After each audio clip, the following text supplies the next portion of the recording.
ఈ మధ్య కాలంలో యుద్ధం ప్రారంభమైన తర్వాత ఇరాన్, ఇజ్రాయెల్, అమెరికాల మధ్యన జరుగుతున్న ఈ ఘర్షణలో మరి ఆంబోతుల కొట్లాటలో లేగదూడలు నలిగిపోయినట్టు ఇవాళ సామాన్యులు సమిధలవుతా ఉన్నారు.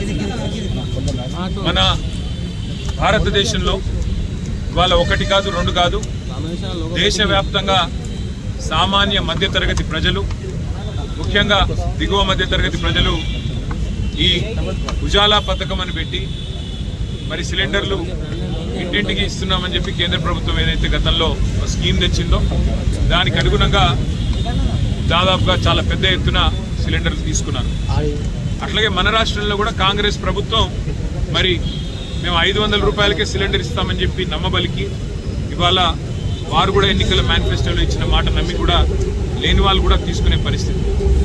కానీ యుద్ధం ప్రారంభమైన తర్వాత ఇవాళ ఎల్పిజి గోడౌన్లు ఎక్కడెక్కడైతే ఉన్నాయో, డిస్ట్రిబ్యూషన్ నెట్వర్క్లు ఎక్కడెక్కడైతే ఉన్నాయో ఇవాళ అంతటా కూడా చాంతాడంత లైన్లు, ఎక్కడికక్కడ పెద్ద ఎత్తున ప్రజలు ఆందోళన వ్యక్తం చేసే పరిస్థితులు ఇవాళ నెలకొని ఉన్నాయి. ఒకవైపు కేంద్ర ప్రభుత్వం ఏమో పార్లమెంట్లో అడిగినా, పార్లమెంట్లో మాట్లాడినా, బయట మాట్లాడినా ఏ కొరత లేదు, మేము చూసుకుంటున్నాము, మేము మేనేజ్ చేస్తాము అని వారు చెప్తా ఉన్నారు, నమ్మబలుపుతా ఉన్నారు. కేంద్ర పెట్రోలియం శాఖ మంత్రి మాట్లాడినా, ప్రధానమంత్రి మాట్లాడినా ఏమీ లేదు, అంతా బాగానే ఉంది అని విశ్వాసాన్ని కల్పించే విధంగా వారు మాట్లాడుతున్నారు.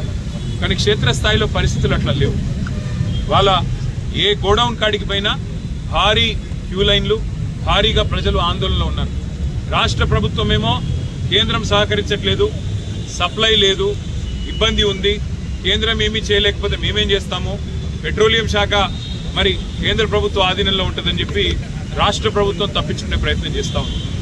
మాకున్న విశ్వసనీయమైన సమాచారం ఏంటి అంటే కేంద్ర ప్రభుత్వం కూడా ఈ 4-5 రాష్ట్రాల్లో ఏవైతే ఎన్నికలు ఉన్నాయో అప్పటిదాకా ఆగి మే 4 తర్వాత మరి సిలిండరు సైజును కూడా తగ్గించే ప్రయత్నం చేస్తూ ఉన్నారు అనేది మాకున్న విశ్వసనీయమైన సమాచారం.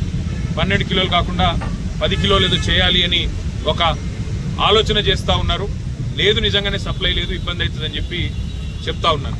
కానీ నిజానికి ప్రజలకు వాస్తవాలు తెలియనీయకుండా, ప్రజలకు వాస్తవాలు చెప్పకుండా మభ్యపెట్టి, ఇబ్బంది పెట్టి సామాన్య మధ్యతరగతి ప్రజలను రెండు ప్రభుత్వాలు కలిపి కోసపుచ్చుకుంటా ఉన్నాయి.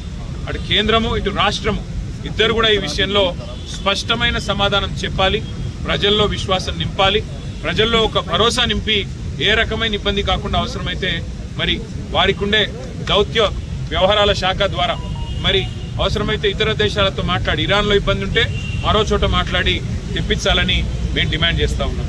ముఖ్యంగా సామాన్య మధ్యతరగతి ప్రజలు, ఇందాక నేను చెప్పినట్టు ఆంబోతుల కొట్లాటలో లేగలు బలైనట్టు సామాన్య మధ్యతరగతి ప్రజలు ఇవాళ ఇబ్బంది పడుతూ ఉన్నారు. దేశవ్యాప్తంగా, రాష్ట్ర వ్యాప్తంగా తీవ్ర ఆందోళనలు ఉన్నాయి. అంతెందుకు, మా ఇంట్లో, అక్కడ ఇక్కడ చెప్పేది కూడా కాదు, మా ఇంట్లో నా వైఫే అడిగింది, యుద్ధంతో ఇంకా సిలిండర్లు దొరకవంట కదా, తెప్పించుకోవాలంట కదా అని చెప్పి అడిగే పరిస్థితి. అంటే ఇవాళ ప్రతి ఇంట్లో ఇది ఒక చర్చగా మారిపోయింది, చర్చనీయాంశంగా మారిపోయింది.